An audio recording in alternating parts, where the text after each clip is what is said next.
কাটা, সম্মানীয় পুনা ভাংরা,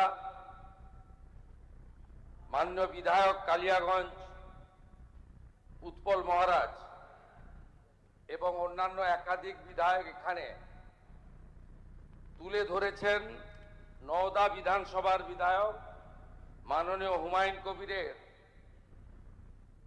দুটি জায়গায় অত্যন্ত আপত্তিজনক, সাম্প্রদায়িক এবং সমাজ এবং রাজ্যের পক্ষে ক্ষতিকারক বক্তব্যের উপরে আমার সঙ্গে পরিষদীয় মন্ত্রী ডক্টর শঙ্কর ঘোষ যোগাযোগ করেছিলেন। আমি তাকে আশ্বস্ত করেছিলাম যে মাননীয় অধ্যক্ষ মহোদয় অনুমতি দিলে আমি এই সংক্রান্ত একটি স্টেটমেন্ট হাউসে রাখব। প্রথমত, মাননীয় হুমায়ুন কবির যে বক্তব্য রেখেছেন, এই বক্তব্য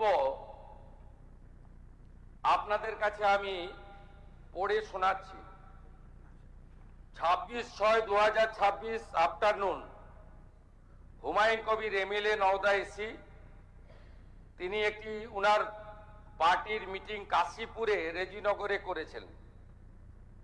সেখানে তিনি বলছেন, এই যে অনামিকা ঘোষ, সে ভোটে হেরে মনে করছে আমি এমএলএ, এখানে ভোটে হেরে বিজেপি মনে করছে আমি এমএলএ, এখানে এখন আস্ফালন করে বেড়াচ্ছে। তা আমি শুভেন্দু অধিকারীকে সেদিন বলেছি যে আপনি ভোটে জিতেছেন, আপনার দল জিতেছে, খুব ভালো কথা, কিন্তু মুর্শিদাবাদে আস্ফালনটা একটু কম করবেন। আমি যেদিন ময়দানে মুসলমানদের নিয়ে নেমে যাব না, সেদিন এমন সাটা ভাগা মার শুরু করবে যে আপনাদের পতাকা বহন করার লোক থাকবে না। কেস এরকম, কেস আমাদের বহরমপুরে জেল খাটা আছে। 5000 লোককে আপনি বহরমপুর সেন্ট্রাল জেলের যা আয়তন, তাতে 4700 বা 4800-র বেশি লোক ধরে না। লাখে লাখে লোককে রাস্তায় নিয়ে নামাবো আর সাটা ভাঙা মার দেব আর জেলে যাব। কদিন জেলে আটকে রাখতে পারবেন, কত খাওয়াতে পারবেন দেখব। লিমিট যেদিন ক্রস হয়ে যায় না, মাথাটা যেদিন গরম হয়ে যায়, সেদিন আমি এসপি বুঝবো না, চিফ মিনিস্টারে বুঝবো না, আর কে কোথায় থাকলো আর কে কোথায় থাকলো না ওসব বুঝবো না। আমি নিজেই নেতৃত্ব দিয়ে দাঁড়াবো। এটা একটা ইনসিডেন্ট 1। ইনসিডেন্ট 2, শক্তিপুরে দুয়ারা ঘাটে 8 তারিখে, সেখানে উনি বলছেন ভোটের আগের দিন আমার নিজের ভাইপোকে অ্যারেস্ট করেছে এই ওসি। এই আমি তো ভাষা বলতে পারবো না। এই বাচ্চাকে আগে দেখব, তারপরে ভাষাটা আমি অমিট করছি। এই বাচ্চাকে এমন শিক্ষা দেব, এর বাবা 14 গোষ্ঠীর নাম ভুলিয়ে দেব। এ লালগোলাতে 500 মুসলমানের লাইফ শেষ করে দিয়ে এসেছে। সত্যভাবে বলবো, এই ওসিকে এখান থেকে সরানো শুধু না, একেবারে অকেজো পোস্টিং দিতে হবে। যদি না দেয় 10,000 লোক নিয়ে থানা ঘিরে একে কলার ধরে থানা থেকে বার করব, পারলে আমাকে রুখে নেবেন। এই দুটো ইনসিডেন্টের পরে আমার মনে হয়েছে যে এনাফি জানাব,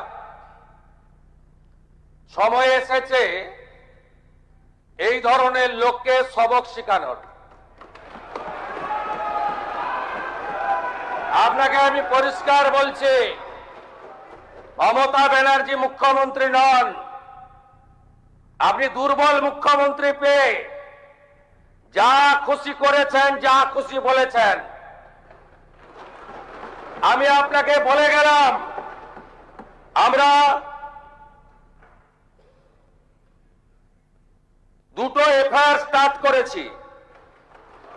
Rejinagar PS case number 219/226, dated 26/6/2026, under section 152, 192, 196, 197, 224, 299, 351 within bracket 2, 352, 353 of the ভারতীয় ন্যায় সংহিতা। ইনসিডেন্ট নাম্বার 2 তেও আমরা শক্তিপুর পিএসএ 176/226 আরেকটা কেস ইস্যু করেছি।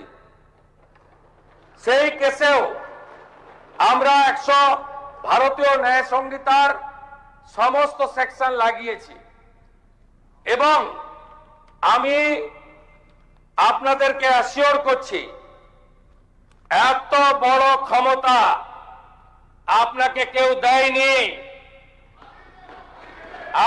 আপনি মুখে যেগুলো বলেছেন, আপনাকে আমি বলে গেলাম, আপনি কেন করছেন আমি জানি, আপনি কেন করছেন রাজনৈতিক কারণটা আমি জানি। আপনার এজেন্ডা 2 ছিল। 1 এজেন্ডা ভরতপুর, রেজিনগর, নওদায় সব নির্বাচিত পঞ্চায়েত যে দলেরই হোক ভেঙে আপনার পার্টিতে নিয়ে যাওয়া। আপনি সেটা করতে পারছেন না। আর দ্বিতীয় হচ্ছে আপনি 2টো সিটে জিতেছেন, নিয়ম মেনে একটাই রিজাইন করেছেন রেজিনগর। আগামী 2-3 মাসের মধ্যে উপনির্বাচন হবে, আপনি আপনার ছেলেকে জেতাতে চাইছেন। 72% মুসলিম আছে, মুসলিম ভোটকে কনসলিডেট করার জন্য আপনি এই খেলাটা খেলছেন। আপনি কান খুলে শুনে রাখুন, আপনাকে এইভাবে ধমক হুমকি বেপরোয়া লাগাম ছাড়া কথা বলতে দেব না, দেব না, দেব না। আপনাকে আমি শুধু 3টে উদাহরণ দিলাম। সন্দেশখালীতে একজন ছিল,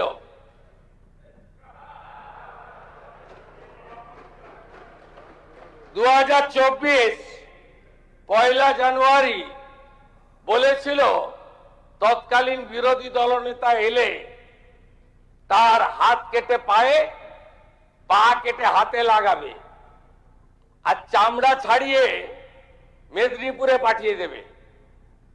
ওর অবস্থা কি হয়েছে সবাই দেখেছে। একই টোন ছিল। আরেকটা জীবনতলার গুন্ডা ক্যানিং ভাঙড়, ওর অবস্থাও কি হয়েছে দেখতে পাচ্ছে সবাই। আরেকটা পুষ্পা ঝুঁকে গায়ে নেই,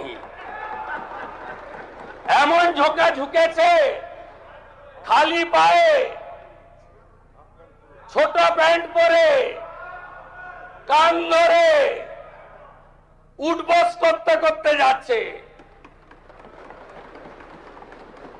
আপনাকে আমি বলে গেলাম পুলিশ তার ব্যবস্থা নেবে। আর আমি 1 সপ্তাহ পরে মুর্শিদাবাদে যাচ্ছি। আমি প্রমাণ করে দেব ভারতবর্ষের সংবিধান, আইন শেষ কথা বলে, কোন বাতেল আবাদ শেষ কথা বলে না। আপনাকে সংযত হওয়ার, সতর্ক হওয়ার, এই ধরনের কথা প্রত্যাহার করার এবং ভবিষ্যতে এই ধরনের কথা বলার আগে 25 বার ভাবার হুঁশিয়ারি দিয়ে আমি সবাইকে আশ্বস্ত করছি। আপনারা ভাবছেন কেস হয়েছে, অ্যাকশন কবে হবে? যারা ওকে ডেকেছিল এই সভাতে তাদেরকে আগে তুলব, তারপরে আপনার কাছে যাব। যা করার করব, আমি আশ্বস্ত করছি আপনাদের। আপনি ধরে রাখুন, এটা ওর শেষ বক্তব্য, ধরে রাখতে পারেন।